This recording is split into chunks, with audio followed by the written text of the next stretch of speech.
She dug the grave alone, until a stranger sat beside her and said, "I think I knew him too." The shovel bit into earth that had not known rain in 3 months.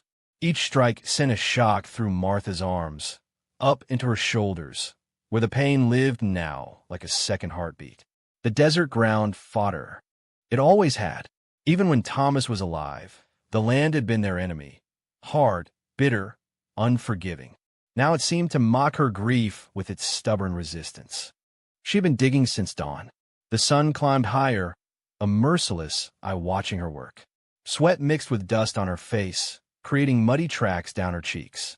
Her hands had blistered, then bled, then gone numb. The blood made the shovel handle slippery. She wiped it on her black dress, already stained with earth and salt. Thomas lay wrapped in their best blanket 20 feet away, in the shade of the only cottonwood tree for miles. She had dragged him there herself, his body heavy with the finality of death. The blanket was blue wool, the one they had bought in Santa Fe on their wedding trip. She remembered how proud he had been, counting out the silver coins, telling the shopkeeper it was for his new bride. That seemed like someone else's life now. The hole was barely 2 feet deep.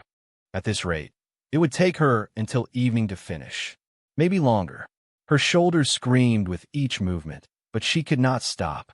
There was no one else. No neighbors for 20 miles. No pastor, no undertaker, no helping hands. Just her, the shovel, and the endless desert silence. A buzzard circled overhead, patient as death itself. Martha looked up at it and felt something bitter rise in her throat. "Not yet," she whispered to the bird. Her voice sounded strange in the emptiness, cracked and foreign. She had not spoken to another living soul in 4 days, not since Thomas had taken his last rattling breath in their bed. The shovel struck something hard. A rock, probably. They were everywhere in this cursed ground, hiding beneath the surface like broken teeth. She knelt and clawed at the dirt with her hands, her nails splitting against stone. The rock was larger than she had hoped. It would take time to work around it, time she could not spare. The sun was climbing higher, and Thomas could not wait much longer in this heat. That was when a shadow fell across her work. Martha looked up, squinting against the harsh light. A rider sat on the ridge above her small homestead, his figure dark against the white-hot sky. Horse and man were perfectly still, like a statue carved from the desert itself. She could not make out his face, but something in the way he held himself, patient, watchful, made her skin crawl with unease. She had seen riders before, passing through their land. Most were drifters, cowboys moving cattle to distant markets. A few had been worse. Men with hard eyes and quick hands, the kind Thomas always watched carefully until they disappeared over the horizon. This one felt different. He sat too still, watched too long. Martha gripped the shovel tighter and stood slowly. Her legs trembled from exhaustion and something deeper, a fear that lived in her bones, the knowledge that a woman alone was prey in this vast country. Thomas had always stood between her and that truth. Now there was nothing but empty air where his protection used to be. The rider began to move. His horse picked its way down the slope with careful steps, avoiding the loose shale and thorny brush. As they drew closer, Martha could see more clearly. The man was tall, lean, wearing a dark coat despite the heat. His hat was pulled low over his face, casting shadows where his eyes should be. He stopped his horse 50 feet away and sat there for a long moment, studying her.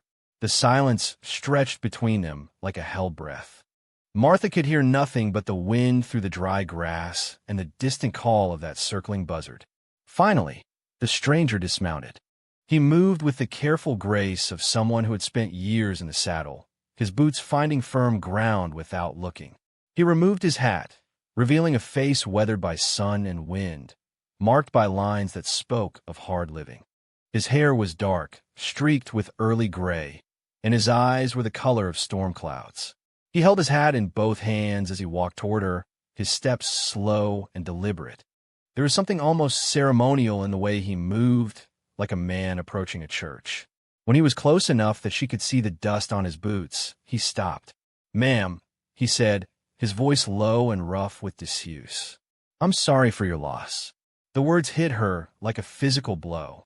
She had not expected kindness from this stranger, had braced herself for demands or threats or worse. His sympathy felt almost cruel in its gentleness. "You don't know anything about my loss," she said, her voice sharper than she intended. Fear and exhaustion made her words edge like broken glass. The stranger looked past her to where Thomas lay wrapped in the blue blanket. His expression did not change, but something shifted in his eyes, a recognition or perhaps a memory stirring. He was quiet for a long time, studying the still form under the cottonwood. "Maybe I do," he said finally, and his voice carried weight that made Martha's heart skip. "Maybe I knew him better than you think." The shovel fell from her numbed fingers and hit the rocky ground with a sound like breaking bones. The stranger's words hung in the desert air between them, heavy with implications she was not ready to understand. Something in his tone, familiar, sorrowful, guilty, told her that this meeting was not chance. In the distance, the buzzard cried once and wheeled away toward the mountains, as if it too sensed that this story had deeper roots than a simple death in the desert heat. The stranger picked up her fallen shovel and tested its weight in his hands. Without asking permission, he stepped into the shallow grave and began to dig. His movements were steady, practiced, like a man who had dug many holes in hard ground. The sound of metal biting earth filled the space between them. "His name wasn't Thomas," the stranger said after a long silence. Each word fell heavy as the dirt he lifted. "Not when I knew him, anyway." Martha stood at the edge of the hole, her arms wrapped around herself despite the heat. The sun climbed higher, but she felt cold all the way through. "You're lying." "Maybe." The stranger paused in his digging and looked up at her. Sweat had already begun to darken his shirt. "But you know I'm not. You've seen the signs." The way he never talked about his past. How he knew things a simple farmer shouldn't know. The nightmares that woke him screaming. The words hit her like stones. Thomas had suffered terrible dreams, ones that left him sitting on the edge of their bed in the dark, his whole body shaking. When she asked what he had seen, he would only shake his head and say it was nothing. "Just ghosts," he would whisper. "Just old ghosts." "What was his name?" she heard herself ask. "James. James McKinnon." The stranger resumed his digging, his shovel finding rhythm with hers when she climbed down to join him. "We rode together for 3 years. Bank jobs, mostly. Some train work. Nothing too bloody, we told ourselves. Just taking from those who had too much." Martha's shovel struck the same stubborn rock she had been fighting. Without speaking, the stranger helped her work around it, their hands brushing as they clawed dirt away from stone. His fingers were scarred, marked by old wounds that spoke of violence. "He was good with a gun," the stranger continued. "Better than me, and that's saying something. But he was gentle, too. Never hurt anyone who didn't need hurting. The kind of outlaw who'd tip his hat to ladies and leave money for the bartender even after robbing the place." She wanted to stop listening, to cover her ears and pretend these words were not reshaping everything she thought she knew about her life. But part of her, a part she had tried to ignore for 5 years, had always wondered. Thomas had known too much about horses, could red sign like an Apache, and sometimes, when he thought she wasn't watching, he would practice drawing the old colt he kept hidden in their bedroom. "Why did he leave?" Martha asked. The question came out smaller than she intended. The stranger's hands stilled on his shovel. For a moment, he looked older, worn down by whatever memories lived behind his storm cloud eyes. There was a job that went wrong. A bank in Colorado, supposed to be easy, but there was a child inside, a little girl with her mother. She got scared and started crying when we came in. His voice dropped to barely above a whisper. "James, you're Thomas." He couldn't stand it. The sound of that child's fear broke something in him. Martha could picture it perfectly. Thomas had always gone soft around children, would give away their last coins to any hungry kid who wandered by their homestead. She had thought it sweet, a sign of the good man she had married. Now she wondered if it had been something else, a penance for choices he could never undo. He walked away that day, left me and the others standing there like fools, rode out of town and never looked back. The stranger's shovel bit deep, sending up a spray of red dirt. I tracked him for a while. Thought maybe he'd taken the money for himself, but he hadn't touched a cent. They worked in silence as the sun reached its peak. The hole grew deeper, wide enough now for a man's body. Martha found herself matching the stranger's rhythm, their shovels moving like a heartbeat, steady, relentless, keeping time with their breathing. "What happened to the others?" she asked. "Dead, mostly. Or in prison. That kind of life doesn't end well for many." He wiped sweat from his forehead with the back of his hand. "I kept writing for a while. Told myself I was different, that I was smart enough to quit while I was ahead. But the money runs out, and when it does, you remember there's only one thing you're good at." Martha thought about Thomas's hands. Gentle when he touched her face, steady when he fixed their broken plow, sure when he handled his gun on the rare occasions rattlesnakes got too close to their chickens. Those same hands had once pointed weapons at innocent people, had taken what didn't belong to them. "Why are you telling me this?" she asked. The stranger stopped digging and leaned on his shovel. "Because there are men looking for him. We're looking for him. They found him first." The words hit her like a physical blow. She almost dropped her shovel as the meaning sank in. Thomas wasn't sick. He was shot 3 days ago, from what I can tell. Professional work, 1 bullet, close range. That left him to die slow. The stranger's voice carried a weight of rage that made the air between them feel dangerous. But James McKinnon was tougher than they figured. "He crawled home to you." Martha remembered Thomas stumbling through their door, pale and shaking, telling her he felt poorly. How he had insisted on lying down, had refused her offer to ride to town for the doctor. How he had held her hand all that last night, whispering things she couldn't quite hear. She had thought it was fever. Now she understood it had been goodbye. "There's something else," the stranger said. He reached into his coat and pulled out a small leather pouch, heavy with the sound of metal. He had this on him. Been carrying it for years, I guess. Martha took the pouch with trembling fingers. Inside were gold coins, more money than she had ever seen in one place. Enough to buy a new life, to leave this desert, and start fresh somewhere green and gentle. "It's yours now," the stranger said. "He died protecting it. Protecting you." The coins felt warm in her palm, but they brought no comfort. This was blood money, earned through fear and theft. But it was also Thomas's final gift to her, his way of making sure she could survive without him. "Who are you?" Martha asked. The question had been burning in her chest since the stranger first spoke. He was quiet for a long time, his eyes fixed on something far beyond the horizon. When he finally answered, his voice was barely above a whisper. "The man who killed him." The words fell between them like stones into still water, sending ripples of shock through the desert silence. Martha's hand closed around the leather pouch, the coins pressing in her palm like small, hard truth she was not ready to accept. Martha's hands went for the gun. Thomas's old Colt, heavy at her hip where she had strapped it that morning out of some half-formed fear of being alone. Her fingers found the grip, started to draw, but something in the stranger's face stopped her cold. He made no move to defend himself, just stood there in the grave they had dug together, his shoulders sagging under the weight of his confession.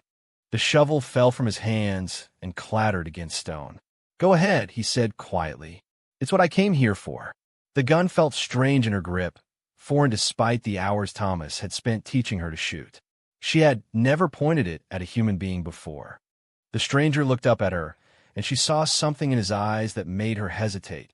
Not fear, but a kind of tired relief, like a man who had been carrying a burden too heavy for his shoulders. "Why?"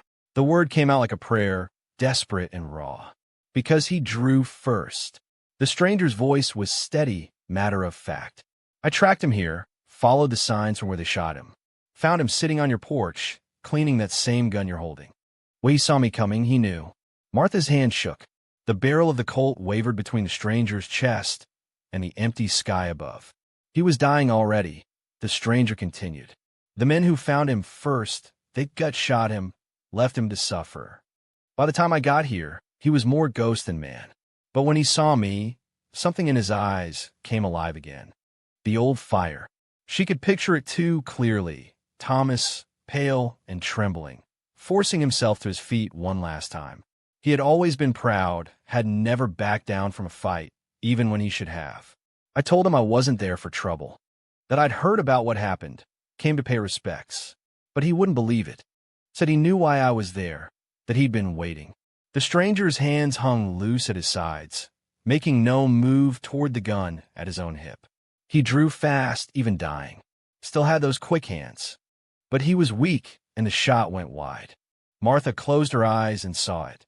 Thomas swaying on his feet, his aim spoiled by pain and blood loss. A man facing his past with what little strength he had left. I had to choose, the stranger said. Let him put another bullet in the chamber or kill him first. Martha's voice sounded hollow, like it was coming from somewhere far away. He fell right there in the dirt where you found him. Last thing he said was your name. The stranger looked down at his boots, caked with the red earth they had been moving all day. Asked me to tell you he was sorry. For the lies, for the life he couldn't leave behind. For not being the man you thought he was. The gun grew heavy in Martha's hands. She wanted to pull the trigger, to let the rage burning in her chest consume everything else. It would be easy. Justice, some would call it. An eye for an eye, the way things were settled in this hard country. But as she looked at the stranger standing in her husband's grave, she saw something that stopped her cold. His hands were shaking, not with fear, but with grief. This man had loved Thomas too, in his own way. Had ridden all this way not for revenge or money, but to make sure he was properly buried. What's your name? She asked. Samuel. Samuel Hayes. He looked up at her, and she saw tears cutting tracks through the dust on his cheeks. We rode together for 3 years. Shared campfires, water, bullets. He saved my life twice, and I saved his. Brothers, you might say, in everything but blood. Martha felt something crack open her chest.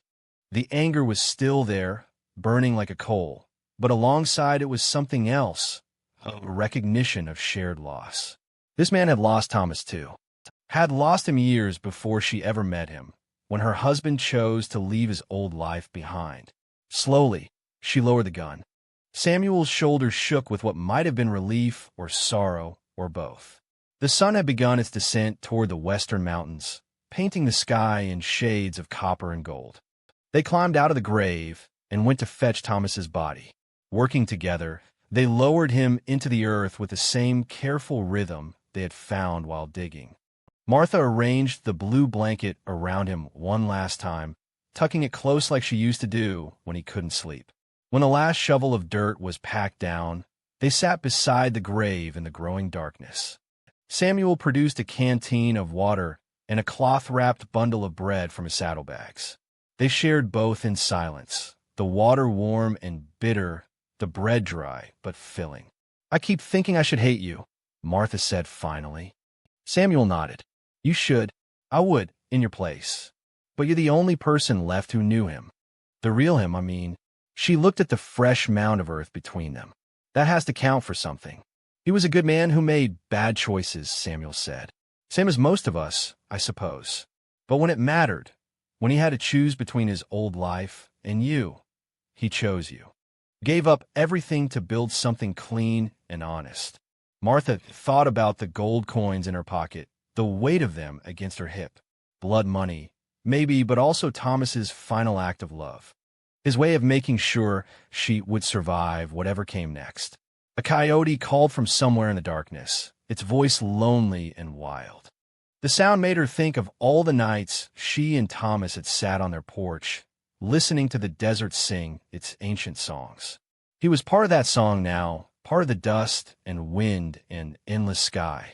I can't stay here, Martha said. The words surprised her, but as soon as she spoke them, she knew they were true. This place is full of ghosts now. Samuel was quiet for a long moment. When he spoke, his voice was soft as the night wind moving through the dry grass. Sometimes the only way to honor the dead is to keep living, to carry their love somewhere new and let it grow into something they never could have imagined. Martha looked up at the stars beginning to show themselves in the darkening sky, and for the first time in 4 days, she felt something that might have been hope stirring in her chest. The first light came soft across the desert, painting the sky in shades of pearl and rose. Martha woke to find Samuel already awake, sitting with his back against the cottonwood tree, watching the horizon. He had not tried to sleep in the house. Some boundaries, even after everything they had shared, were still too sacred to cross. She had lain awake most of the night herself, listening to the coyotes and thinking about choices. About the difference between justice and revenge, between holding on and letting go. The gold coins had pressed against her hip like a weight she could not ignore. Thomas's final gift, bought with blood and carried across years of guilt. "I've been thinking," Martha said as she joined Samuel by the tree.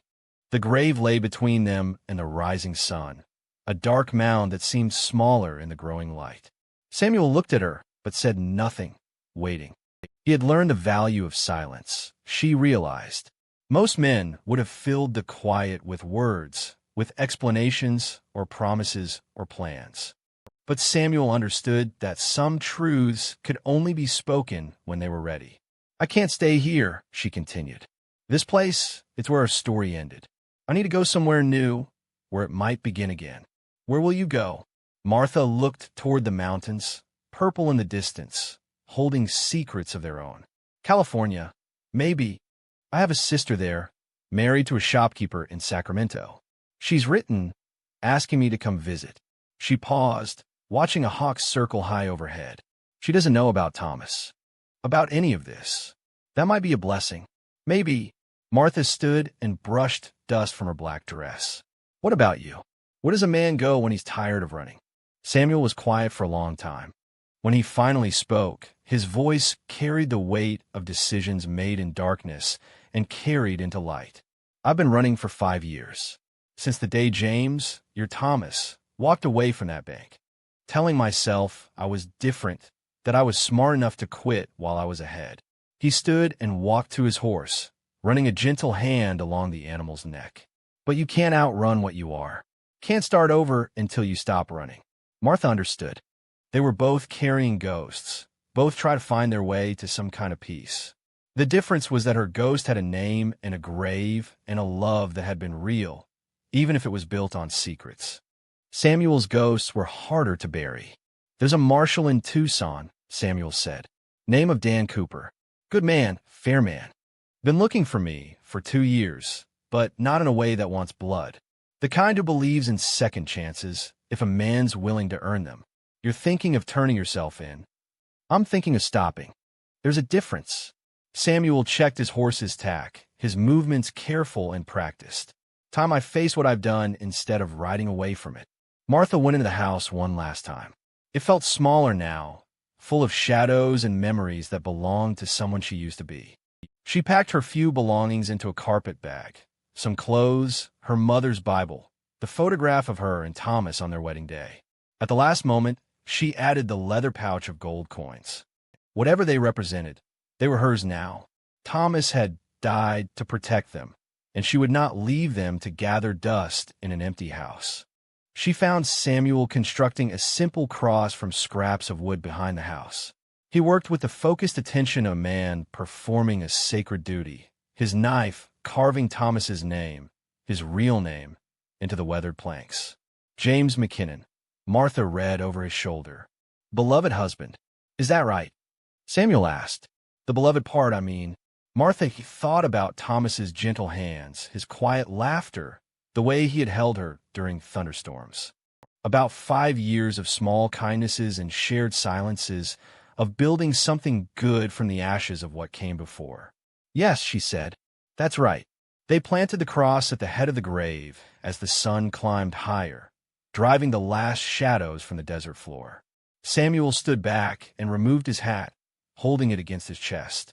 Martha placed a handful of desert wildflowers at the base of the cross, small purple blooms that somehow found life in this harsh place. "Goodbye, Thomas," she whispered. "Thank you for loving me enough to try to be someone different." Samuel mounted his horse and waited while Martha saddled her own mare, a gentle bay Thomas had bought from a passing trader. The animal seemed to sense the change in the air, stepping restlessly as Martha checked the straps and settled her carpet bag behind the saddle. "Ready?" Samuel asked. Martha took one last look at the homestead where she had been happy, where she had been someone else. The house already looked abandoned, as if the desert was preparing to reclaim it. In a few years, there would be nothing left but weathered boards and the cross marking where love had lived and died. "Ready," she said. They rode east toward the rising sun, their horses finding an easy pace across the desert floor. Behind them, the cottonwood tree stood sentinel over a single grave, its leaves whispering secrets to the endless sky. The dust their horses kicked up settled slowly, erasing their tracks as if they had never passed that way at all. Martha did not look back. Whatever lay ahead, the uncertain welcome of family she had not seen in years, the challenge of building a new life from old grief. It had to be better than staying in a place where every shadow held memories of what was lost. Beside her, Samuel rode with the straight-back posture of a man who had made his peace with consequences. They were not friends. Too much blood and sorrow lay between them for that. But they were something else, something rarer. Two people who had seen each other's deepest truth and chosen understanding over judgment.